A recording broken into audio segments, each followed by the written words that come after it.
for them. We saw that Inspired was able to find a lot of angles there on his Jarvan. We remember the Dragon fight where he says, I'll specifically look for Jose Zin, go in on him. They find an additional play after. And okay, so LYON choosing blue side, Team Liquid choosing first pick. It's the Pantheon and Nocturne banned out by LYON, the Bard and Varus banned out by Team Liquid. It's looking very, very similar to game number 1. Yeah, it absolutely is. And I mean, assuming it is that Lee Sin as that next ban, obviously Jarvan and Zin are gone because they were played in game 1. If you're triple banning jungle again, that's, most of all the top most played for Jose. The other 3 champions that he has played so far this split, assuming Lee is banned, are Aatrox, Neferi, and Sejuani, all one game.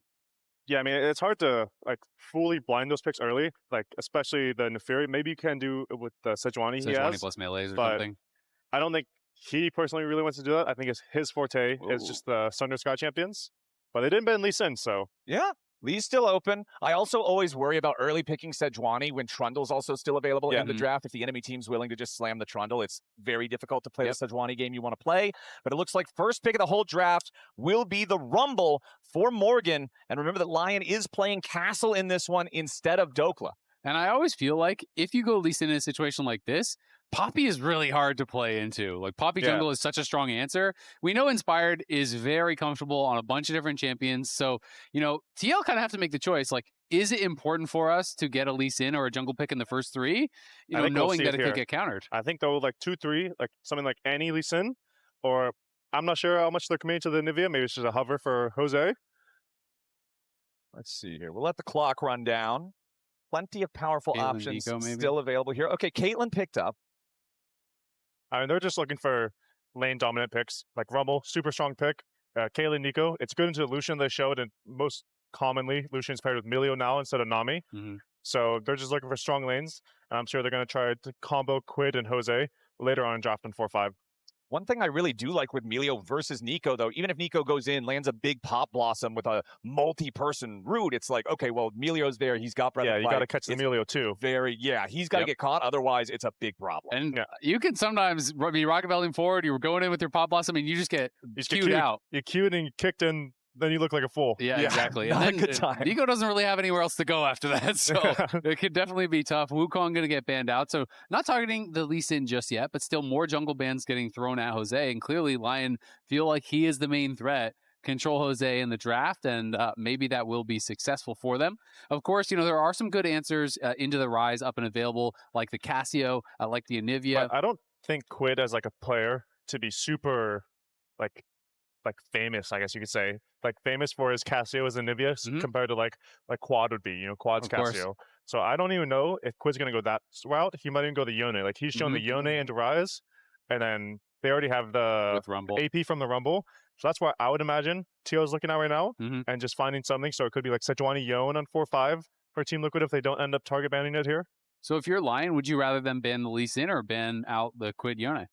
I feel like I would give the Lee Sin because Quid doesn't, I don't really see Quid as the guy who's going to go Anivia or Annie here. But they did ban Annie instead. Okay. So we'll see.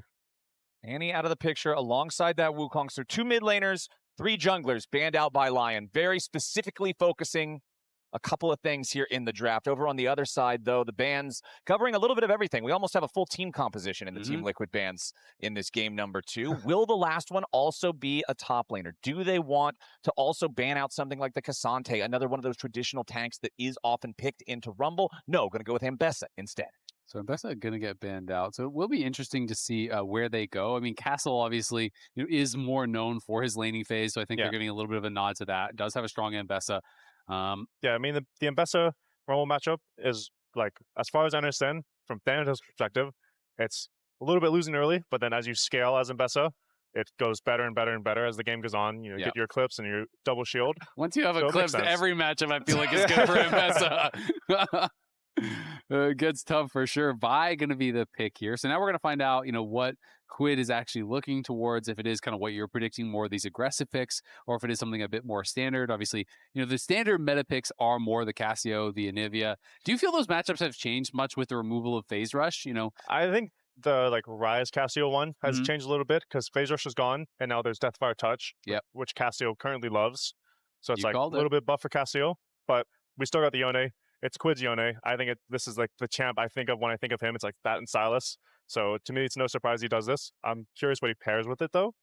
Ooh, Shen. We might actually get the Shen answer that we've been seeing, obviously, from Griffin a fair bit into the Vi. It is considered to be a pretty good matchup. You can kind of just power farm and stand united when he hits his cease and desist. So, it can be pretty powerful. Also a great dive buddy with the Yone. So if the Yone is going in, you can use that stand united very aggressively, but instead it is going to be the Skarner, which, how do you feel about that? I like the Shen, honestly, a little bit more than this. Me but too. Maybe Jose isn't like that comfortable on this gen. So I think you can just take a common tank champion, Skarner, and just because Skarner's all right in Divide. Mm-hmm. All right, Lion, what is our last pick going to be here for that top lane? Looks like there might be flexing the Ryze top lane into Rumble. Well, because I remember with the interview that we had with Raz and Rigby in game number 1, Rigby was talking about we have a strategy. We have a way we want to approach this game. That's why Dokla's in game number 1. We're going to see how things play out, how we want to shift these guys around, if we want to shift these guys around. And it looks like that shift is Ryze top for Castle in game number 2. And that's what happens to you often in solo queue if you're going to blind Rumble, is you are going to be playing against some of these more like AP matchups, difficult matchups for Rumble. Obviously, it has a lot of really good matchups in pro play where people are just kind of blinding melee, so you can get the push, you can poke them down. But how do you expect this top lane to go? Have you been seeing this at all? And I've not seen this too much, and I'm also obviously not a top laner. Yep. But in the past, I have seen Ryze played in a Rumble and then just play really lane dominant and just try to hump Rumble because, of course, he has the range advantage over him. He just plays from bush a little bit and just EQ, EQ, EQ. And then, obviously, the mid matchup of Ahri Yeon. Ahri just has always her ult, but then her W, even to dodge the Yone Q3 when he goes forward. She can, like, kite Yone back and forth. And I think it's honestly one of Saint's best champions, Ahri, from my personal experience. So I'm a fan of the Lion, switch up. So you say that when you think of Quid, you think of his Yone alongside his Sylas as an iconic champion. You say that Saint's Ahri specifically is also very good. Which one would you give the edge in this head-to-head, knowing not just the champions and how they interact, but the players as the pilots? I'm always a fan of Vi-Ahri combo. Okay. And I think it can be good in everything but Skarner if you get the Vi combo on Vi ult onto Ahri charm to anyone but Skarner this game. So I personally favor Lion. Okay. And I also feel like there's pretty good gank setup in top lane. If Morgan, it's tough on Rumble when you're trying not to push, right? This champion kind of just auto pushes, and then you just get room prisoned into all of a sudden here comes the Vi for a lane gank or whatever. You can get picked off as well. Here's a look at the current state of Lion's win streaking here with their top lane. As you can see, a single game loss to Dig earlier on, and then win for Big Dokes. So Castle's got to make sure he steps up here on this Ryze switcheroo. I feel like this might just be the disparity within the LCS right now, though. It's like Dig, Shopify, DSG, Sentinels, like literally the lower half of the bracket. Yeah. And then, they're facing TL. So who knows how this game can go. Yeah, it is really interesting. You guys are the only ones who actually have beaten them in a series, but we have Jat standing by with TLAW's coach Spawn for an interview. Thanks, Azael. We were just chatting. You sat down. You said, what a disappointing game 1. You want to talk me through? Yeah, it just sucks to lose in the fashion that we lost, to be completely honest. We feel like we're a better team than that, and they kind of ran us around the map and made us look a little bit silly. So hopefully we show something more this game. Yeah, what are the adjustments here in game 2 with this Yone draft? A lot more fighting power and then a lot more side lane control. I felt like when they had side lane control, even though we had technically a stronger team fight comp, it just dictated where and when they fought. So try and get rid of that a little bit and try and make some adjustments. I was a little surprised to see Dokla in game 1 after the Castle news, but is that something you guys were preparing for all week? Yeah, I mean, it's similar to when we bought UG in last year, right? We played Umpty the first time around. You just want to make sure they're as comfortable as possible. Don't really want to throw them into a deep end. Dokla's obviously prepared with the team the whole time. So, Quid. Okay, he's all right. Yeah, so I wasn't really expecting Castle to play, but we were prepared for anything. Sounds good. And what do you think has to happen here in game 2 to win the game?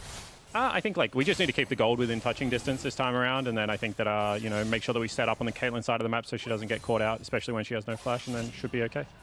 All right, thanks very much, Spawn. I'll let you get back to the coach room thing you got, and we'll go back to the casters. Yeah, go back to that coach room thing you got, buddy. Yep, have fun over there. I'm sure it's going to be a better time than what Quid is experiencing here in mid lane. We saw he got very close to what could have potentially been a solo death. Did make sure he avoided the return on the Orb of Deception so that he did not actually find himself at death's door, but his farming is struggling a little bit early. I mean, even though his farming's struggling, he has made Saint go so now this is like the easy part of Yone lane. Like, he gets push, and now he can just take a quick, easy base. Even though he's down a little bit of CS, it's not like the end of the world. Yeah, was able to recover there. I mean, it really was just that critical moment. He used the Soul Unbound really well to dodge the pullback of the Q, the Orbit Deception, because if that hit as well, I feel like he might have had to flash or he might have actually been going to die there. So played that well and then was able to dodge the next charm with his Soul Unbound as well. So, you know, Quid handling the pressure pretty expertly. Yeah. And then since he was able to push mid-wave in first, he bases first, which means he can TV back first, and now he's mid-prowl. So now he can stack the Q3. I don't know if he's going to look for something, but now he's a little bit more control in the lane, which is just the hardest part of this Yone Ahri matchup. You can see immediately right there, ready to use the Soul Unbound, recognizing Saint is going to hit him as soon as he goes for the cannon, so manages to preserve most of his health bar there. We'll check back in on mid lane here in a little bit. Going down to the bottom side, APA, you even mentioned that it felt like game number 1 was built off of the early lead in bottom lane, then that transitions into Dragon control, and right now it looks like Berserker and Isles might have the push for the moment, but it is still Yeon and CoreJJ ahead in farm, as you would expect a Caitlyn lane to be. Yeah, I mean, everything just kind of seems normal. Like, both junglers are full clearing down. This is their second full clear, and I imagine it'll just be a fight, honestly, for the 530 crowd that's going to come up. So it's going to, in my opinion, be like all hands on deck for both teams, and we'll just see what happens. It's actually really interesting to me that we are getting Castle against Morgan, because we got Castle versus Morgan last week, but Castle on a different team, right? So it's rare to see that back-to-back. And he did create some really big lane advantages. Of course, my question for Castle is, can you convert those leads into teamfight advantages, right? You know, I think they kind of have inverse strengths and weaknesses when you look at Dokla and Castle. Castle, though, it's like, you can kind of give him a little bit of a break. He's like, well, your team's not very good. You're generally going to lose. It's harder to actually convert. What's your kind of a take on Castle versus Dokla? And do you see, you know, Castle as a strong player? I personally think Castle's a very good laner, but I'm not sure how like tested he is in the sense of the macro game, the actual playing the mid game portion, because he's just always been on low tier teams, and like, let's be real, he's always losing on low tier teams. So it's hard to tell if he has a good mind for the game or if he's just a really good laner. And I think him going to LYON, and of course him going to LYON with Inspired, will like truly put him to the test and like just make him grow as a player. It'll be exciting to see how well that works out. How much of it is the team is now down the bottom lane. Berserker in some danger. 200 HP left on that Lucian. Got to get back as Yeon and Core doing a good job layering the CC there with the traps to guarantee extra headshots, extra burst damage, and win that trade. I mean, it is just like playing a bullet hell when you play against whether it's Lux Caitlyn, Neeko Caitlyn, Morgana Caitlyn. You dodging everything the whole lane. You're feeling really good. You get hit by one Tangle Barbs. There's a trap for a headshot. There's 90 caliber net for a headshot. You're getting hit by the Piltover of Peacemaker. Barrier heal gone. Back to base. Yeah. I mean, this, from jungle perspective, I always talk about Blabber with this. The 530 crab, it should give Jose 6 unless he missed Krugs or something. Okay, he might have, I'm not sure what happened. He must have missed Krugs or like a small raptor, but it should have gave him 6. And then it could have been like Dragon Threat, but now since it didn't give him 6, it looks like it's just a fight. Yeah, Quid immediately committing the Fate Sealed, going in here after Inspired, who nice use of the Vault Breaker there, finds his moment to sneak past without being body blocked, gets away without spinning the flash. Yeah, that was pretty cute. I mean, it's him and Quid both juking back and forth. Quid is trying to get hit by the Vault Breaker, so he has to, you know, flash over the wall and use that, and of course Inspired was able to get away without actually expending it, so at the end of the day, that is the ultimate down there for Quid for no real advantage.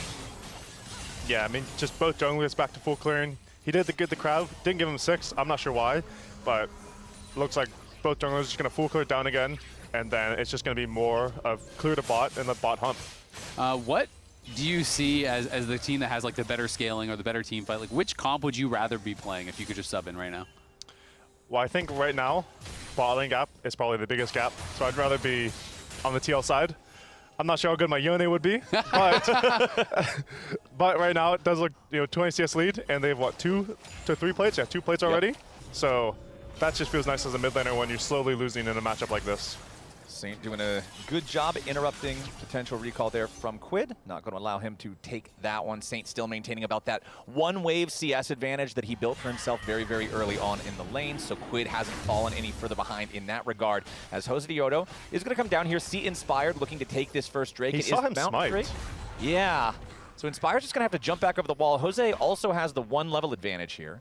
Yeah, Inspired, I think, was going to have his second charge of Smite pretty soon, so I guess his thought process was, I was just going to sneak this, so I'll just double smite the dragon and just trying to solo it down. But since Jose is in the area, he gets pushed off, no problem, and ends up being a bit of a waste. You know, thought he had core on that reset timer, that they would have control and maybe be able to sneak away a dragon, which we're seeing a lot more, I think, dragon prio, like even in the early minutes. Like in your guys' series, it was like dragon at 5 minutes in a lot of these games. I think a lot of teams right now in the world don't think Grubs is that powerful. Yeah. And so, like, you can get Dragon, don't care about Grubs, you can dive bot or just farm camps or whatever, and just play for the second Dragon at 10 or 11 minutes.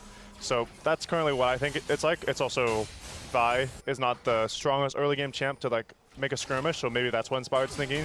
He's like, I'm not that strong, my mid laner is strong, but my bot lane's losing, so I'm just gonna try and sneak this Dragon real quick and not let the TL bot lane, like, Dragon stack. Speaking of that TL bot lane, they have their jungler down here, but Josedeodo not willing to wait too long for something to happen. Does go ahead and take the recall, completes his first item there with the Protoplasm Harness. Very, very cheap overall purchase point. Nice early power spike for Skarner. Makes him deceptively difficult to kill. Man, I think it's really important to keep your farm up, and especially when you're playing against Inspired, who is so farm heavy. And we saw last game at 27 minutes, Inspired had 250 CS on Jarvan, right? Yeah. Like, he is going to get his farm, he's going to get his levels, and if you are not keeping up, he's going to start taking your camps, he's going to start being in your face, and that can make it pretty difficult. But I'm kind of curious on your take on Gluttonous Greaves, because Gluttonous Greaves is going to be purchased up here for Quid. There's obviously a lot of discussion, you know, how they can perform better in scrims and solo queue because there's so many kills, so you get all the stacks really quick. But in pro play, a lot of people feel like it's maybe being over-prioritized. So how do you view it? Personally, I'm not the biggest fan. I also know against the LYON team specifically, they play games really slow. I'm not sure how many stacks Quid is going to get. And if you compare the mid lane quest, Berserker Greaves already gives you 5% lifesteal, which is roughly what Gluttonous Greaves gives you right now. So obviously, if he gets, you know, I think it's 6 stacks at the most. If he gets 6 kills, 6 assists, it's going to be more valuable. But I just don't think he's going to get a lot of assists this game. And it doesn't even seem like you have to fight over the first dragon either. So unless someone creates a massive advantage, it's hard to like envision these boots being better in my opinion. Yeah, it kind of feels similar to the whole discussion around Collector to me, where it's like Collector feels really good when, you know, you get an early buy, you have early lethality, you're scrapping a lot, you're getting all these kills, and then you bring it to stage and all of a sudden it's a 0-0 game at 22 minutes and you're like... There, Cassante has like 300 armor and you're like, I got 10 lethality. 290 now. All right. Well, now Team Liquid, once again, looking around this bottom lane. Josedeodo on the prowl, just going to move away some of this vision right now, as he has the smallest of gold leads over Inspired, and it looks like he's going to use the control that Yeon and CoreJJ have, the lead that they have here in this bottom lane, to maybe start up this dragon. They've also got the rotation over from Quid on that Yone, so Team Liquid is saying, all right, let's go ahead, let's secure the objective. Got it down to about 2,000 HP. Inspired is in the area, but he's not going to move up and try to contest this one. So Mountain Drake for TL. Very late first Drake, 11 minutes in. It just feels so hard for LYON to walk into that Drake. Like, even though Saint has prio on mid lane, Quid's already in the river. He's with TL hitting the dragon. So it's just so difficult to walk in 4v3. And it's like, Ahri can't really face check. Ahri can't do that stuff by herself. So they're just fighting the 4v3. So it makes sense for them to give. Berserker and Isles, I feel like, have done a pretty good job of just kind of mitigating loss. Like, obviously, they're losing the 2v2, but when we checked in, they were down at that one point, you know, nearly 20 CS. And as he picks up this wave, he's going to be down like 5-6 CS maybe. And I do think it's one of the things, you know, when I think about Isles and Berserker as a lane, when Yunara Lulu was really struggling, they were one of the only 2v2s that actually was successful with it, often because I feel like they are really good at giving up the minimum, surviving, making sure they're never allowing you to just get a free kill or something in Snowball. Saint trying to escape Josedeodo here in the mid lane, but Jose hits the maximum range on the Ishtal's impact to find the wall slam on Saint. Forces the flash afterwards, otherwise he's guaranteed to be caught in the impale. So nice gank there from Jose. I want to bring the perspective to top lane a little bit. Even though we have the Ryze counter pick, it seems like we're relatively even, you know, up 100 gold, but that doesn't matter in the grand scheme of things. And I'm not sure how much this Ryze pick is going to be more valuable than Rumble later on. You know, you have the burn into the Skarner ult, into Yone ult, or Neeko ult. I feel like the counter pick's not working out as much as Castle might have hoped. He's not up enough to like to make it worth, in my opinion. How do you feel about Ryze versus Yone in the soul lanes later, like in side lanes? You know, if you're split pushing, because obviously, you know, Spawn was talking about how he felt like they had an advantage in side lanes this game. I feel like Yone should win unless Ryze is too far ahead, which is not in this game. So once Yone gets his Bork, and if he meets Ryze, it's not really a lot Ryze can do about it. He doesn't lose really hard, but if Yone stacks Q3, gets on you with E, it can be difficult. You don't. It's also the sustain gap that Yone has compared to Ryze. All right, checking out our split map angle here. Now down the bottom, it's Quid versus Saint still. Inspired, ready to come in and make this Vi Ahri combo work out. Nice charm there onto Quid, who continues trying to get all the way away. He did a good job trying to buffer out there with a Fate Seal to cancel Inspired's ulti, but it will not matter anyway. It's first blood to LYON 13 minutes into the game. I mean, just nice play. They knew that Quid was going to Q3 forward. They probably said that this guy's playing a little bit too aggressive. Inspired comes just through the lane. And even though Quid does mechanically play well and buffer the Vialt, you're still stuck in place from the Vialt, even a screen away. So the charm still is guaranteed. And yeah, it was a nice play from LYON. Yep, and they are able to chase him down. And it also sucks because that costs his flash, right? When you die and you lose your flash, it always feels so painful because your opponents didn't even spend a flash to get a kill there. And now the repeat gank is that much more easy. And yeah, you can play safe, but then you're not actually getting any push in the side lanes. You're not creating any pressure, and there's disadvantages caused by that as well. Yeah. You can see Josedeodo tunneling through the wall there, looking towards Saint. One of the things that he always has to be so mindful of is that hard CC will just cancel Skarner out of his tunneling no matter what, so you've got to be creative with those angles, catch him by surprise, otherwise an Ahri charm or a Milio kick is just going to immediately ruin your day. But this does create enough space for Team Liquid to go for the first turret of the game down here in bottom lane. Quid should be able to pick that one up himself, and it brings the gold right back to dead even with 25 seconds until the Rift Herald spawns. I actually really like that play from TL. It felt like Saint super overstayed because he had so much gold, and he wasn't even on one completed item. When he goes back, he completes an item and has another Fiendish Codex on top. He overstays bot, Quid gets back. Jose and Core do a really good job of keeping Saint around, and with Inspired having no ult, you know there's no real chance of a fight. So they actually end up getting Quid first tower and getting him a bunch of gold, and now Quid is way closer than he was. Yeah, and even though the first play was good for LYON, like you said, it's just too much of an overstay from Saint. He should have just based earlier, or if he's not going to base, he should honestly just fight them because he's not weak. I don't know he's no ult. So, like, all that hard work from LYON, it's put to nothing, and now, like, I see Quid, he is, what's it called, Bork into Castle right now. I think he's going to run Castle on the side lane if he's option to fight him. Yeah, I mean, it's interesting. These tempo plays can be so impactful. And it's not like immediately obvious when you're watching it, but just overstaying in that position, you lost all the advantage that you really did gain. So we are in a very close game. This is just 200 gold separating the teams here at 16 minutes. Next Dragon's about to spawn. And really, it could go either way in these team fights. Yeah, but the Rift Herald is already on the map, and that's where Team Liquid is looking right now. Josedeodo going to go ahead and begin the objective here as Quid also crashes the top wave into the Tier 1 turret. So it's TL with control over the lanes, priority over the Rift, as they have the objective down to about half HP. CoreJJ disguised as a minion that's lost its way, moved into the river. LYON looks like they're not really going to contest for this, so TL just secure themselves a Rift Herald for free. I mean, Morgan walked all the way up. Castle does have push bot, so he's going to get at least one plate, maybe 2 plates bot, I would think. And, you know, that is kind of the cost, right? You're giving up these minions, you're giving up some tower damage here, but Morgan has that move and was ready for a fight. So even if Castle TP'd in, you'd obviously be late to a fight like that, and I feel like it's just not worth taking. Yeah, I mean, even though Morgan moved up, he still was around for the Dragon. So you saw Inspired try to do the Dragon because it's like, oh, they're top side, so I'm going to go bot side, try and do the Dragon. But Morgan's still moving around. He said, I don't care about this ball wave. I'm going to give it anyways. I'm just going to go check Yeon Dragon. So now they lose Rift Herald for 2-ish plates, it looks like, bot lane, and a couple waves, but they get no objectives. So, like, and I really like a play like that from a Rumble, right? You know, if you're playing a champion that has to win side lane 1v1, it's kind of different, but Rumble is mostly clear waves and team fight, right? So I feel like it's okay to drop a wave or two, you know, for these kind of plays where you move up for the Herald, you help your team get that, you push them off the Dragon, you lose 6 CS, who cares? And now you see from the TL side, even though they got Rift Herald, now they're also getting the Dragon, and to me, a lot of the credit goes to Morgan for this. He moved up for Rift Herald, he dropped a couple waves. Sure, it sucks when you press tab, now you're down 2 minion waves, but you got 2 objectives just for him moving and playing the map well. All right, Team Liquid, a much better look here in game number 2, but also a much slower game than we got the first time around. Only 1 kill as the clock is about to hit 18 minutes. Both sides just comfortable playing this one at a snail's pace. So last time we checked in, you were talking about, okay, well, pretty significant bot lane advantage for TL. You know, that was early on, so you'd rather be in their shoes. Given that it is LYON, you know, up a couple hundred gold, and it is the 2 dragon advantage for TL, do you still kind of favor TL's position in this game? I think right now I could honestly go either way. It's like they have the Ahri, which could pick off the Yone or Rumble in the side lane. But when you go into team fight, it's like TL has so much tools to just wombo combo everything. You know, Skarner ult into Rumble, or Neeko ult into Skarner, into Yone, and like Caitlyn putting traps underneath everyone.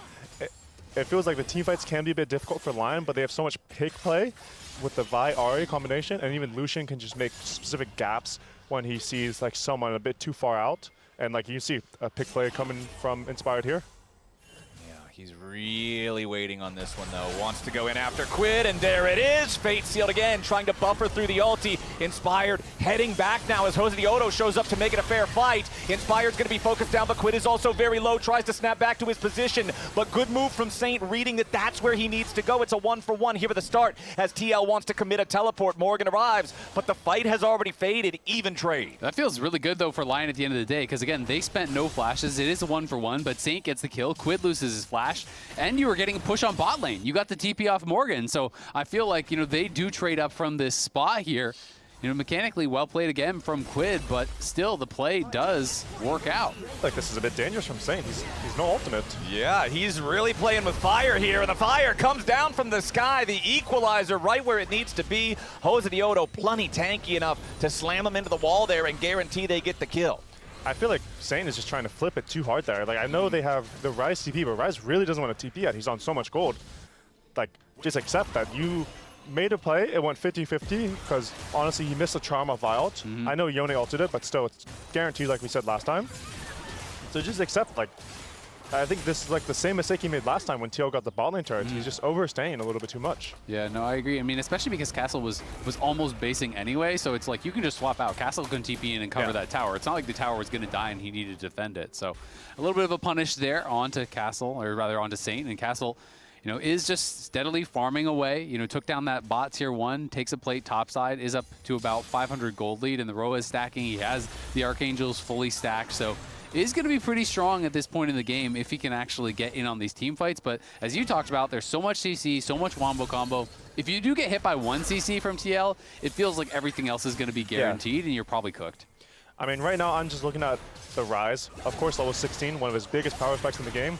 He's level 15 right now, and Roa hasn't even procced. So he's going to get 16 before anything really happens. That's the advantage of playing Ryze top lane, right? The top lane quest gives you a lot of XP. Yep, and that timer on that next dragon is right about where it'll need to be for those 10 stacks. His Team Liquid's going in. Berserker's the target. He stays alive, though. Isles with the breath of life, guaranteeing that he gets his AD carry away. That's actually crazy. When he didn't flash, I thought he was completely dead, but he just tanks everything. They use the barrier, the heal, the breath of life, the shields, and he does stay alive without even using the flash. But even with the chunk that Quid got, Jose has Rift Herald, of course, from before when Morgan got them the Rift Herald. So now we can just Rift Herald mid. Doesn't look like we're going to get the full turret, but even just sending that turret so low, one more movement from Team Liquid into the mid lane, they're going to take mid turret. And then playing mid as Lucian with no mid turret behind you is so scary. Castle still just defending underneath this tier 1 turret top. He did take over to 9 stacks on the Roa before it hit 1 minute on the clock to the Infernal Drake, so he will guaranteed be level 16 by then. Depending on how much experience he can get from the waves, he might even be able to get close to 17 by the time that this fight rolls around, and that is just nightmare material, I feel like, for Team Liquid to deal with such a powerful Ryze. Seraph's Embrace already fully evolved tier 2, so you know he's going to have the extra shield for if that Team Liquid wombo combo does land.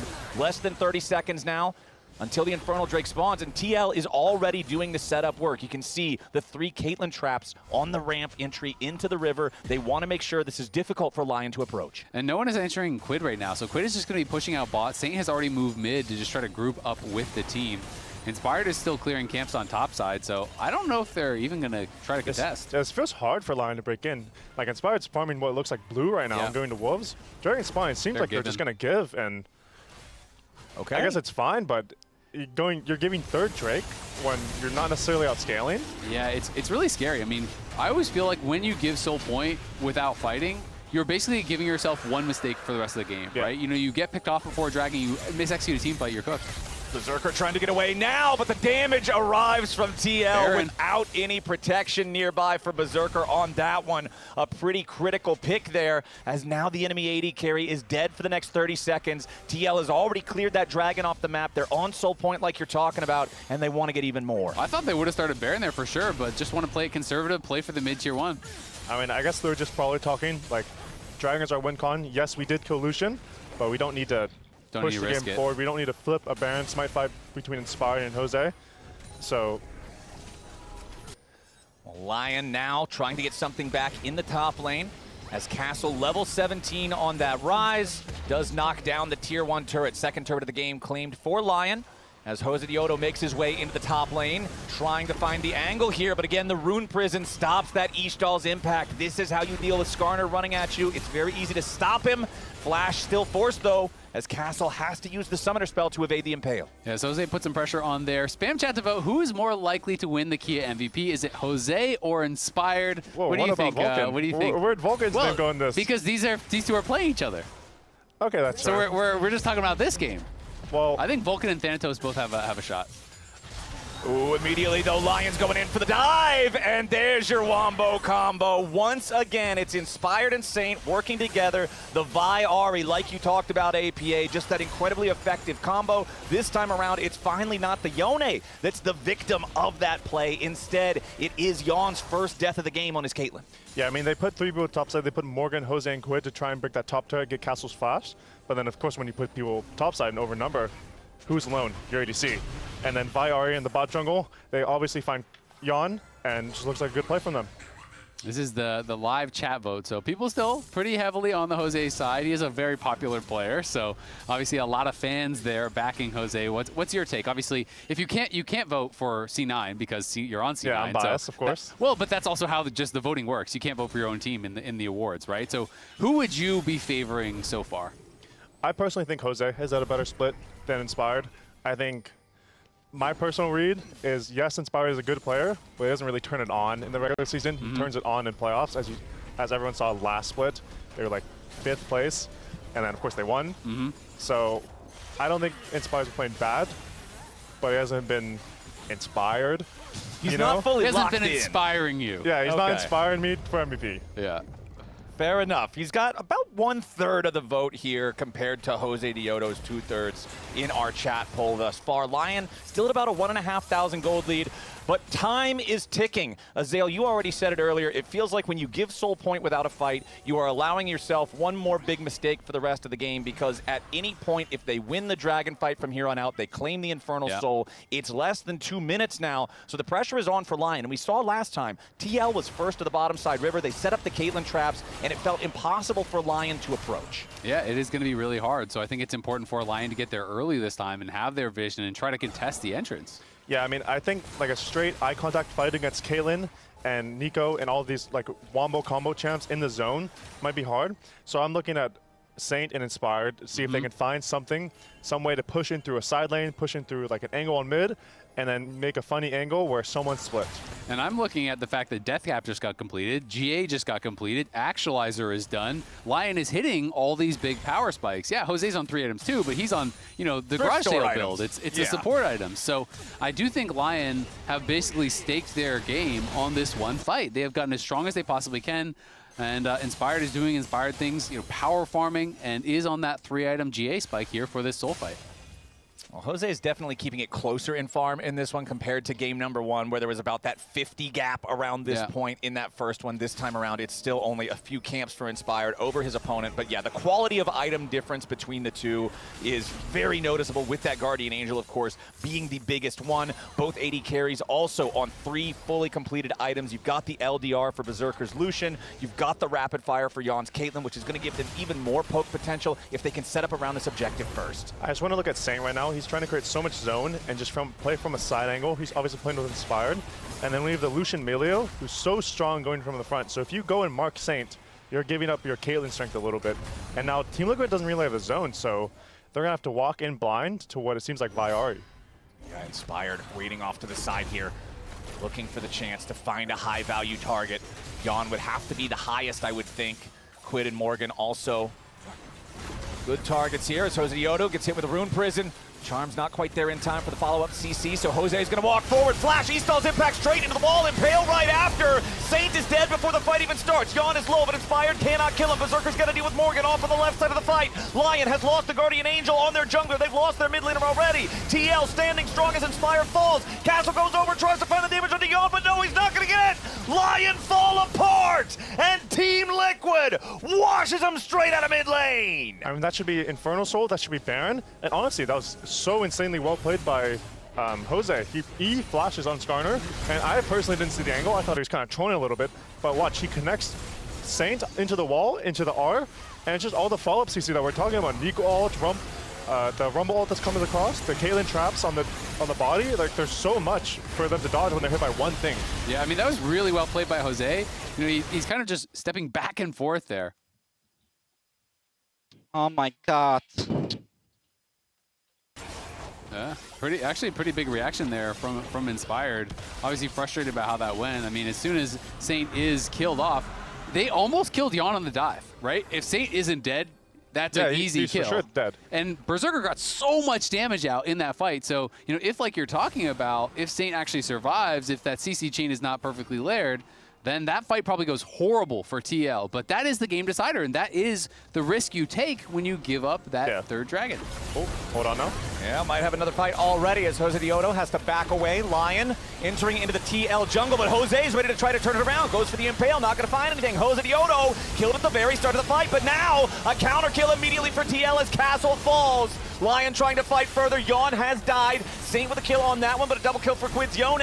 And everybody on Lion is just cut down. There's no chance now that Infernal Soul extra damage, even though it started a little bit dicey for TL, losing Jose immediately, they still win the fight. It almost feels like Lion might be a bit tilted after that play and listening to Inspired's comms. Like, they're playing slow the entire game. They're giving this, giving that, giving objectives. And then there's a random fight over a minion wave in the bot lane. Yeah, it kind of feels like, you know, maybe they just think they're in a position where it's extremely low chance, so you're going to take anything, right? Yeah. And you're kind of like, all right, we got 5% chance, let's go.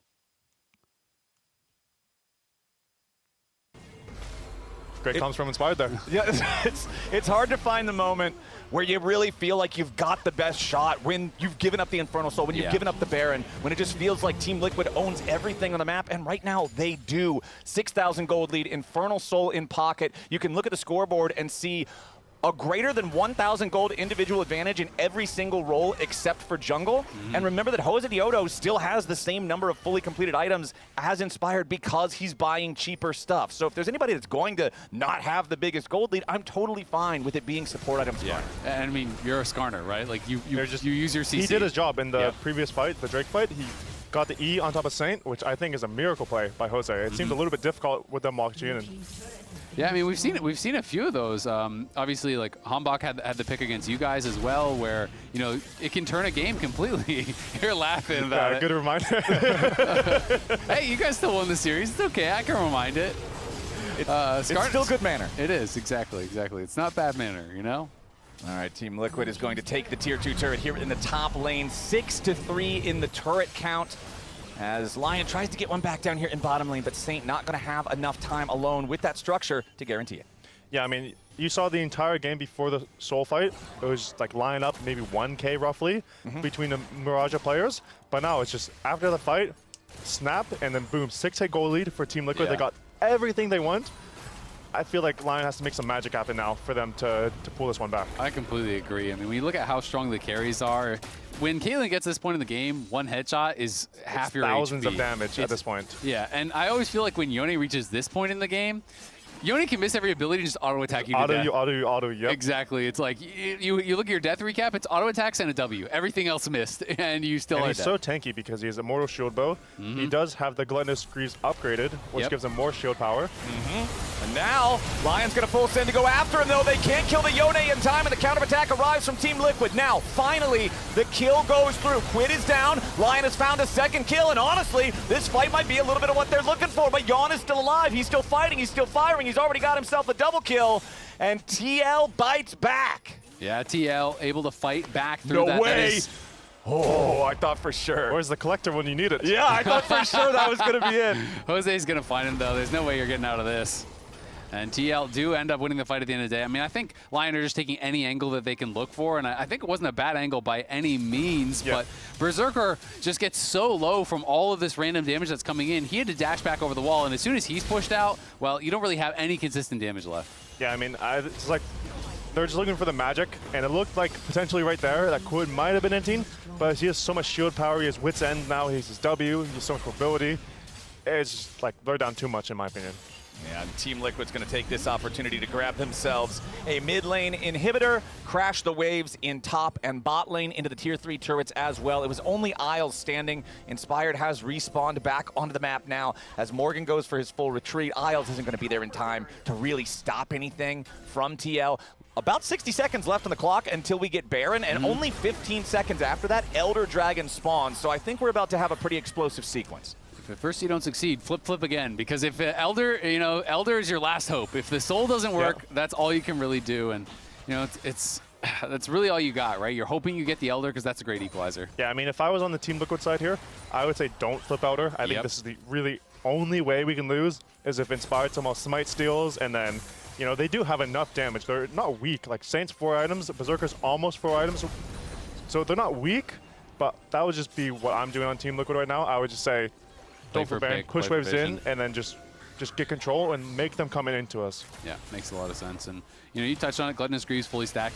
At that soul fight, by the way, Quid had 1 stack on the Gluttonous Greaves, but that, they got past that, and now he has so much extra Omni Vamp, so much life steal, with this build. The shielding too, it gives 15% shielding increase, so on his W and the Immortal Shield Bow, especially since he's level 18 and maxed it out, it's gonna give a lot of shielding power. Yeah. Look at Morgan's positioning here on a control ward off to the side, ready to drop the equalizer right when they need it, and there it is, Fate sealed straight into equalizer. Berserker's already down, and Isles follows. Inspired's in the back line, but he's there all alone.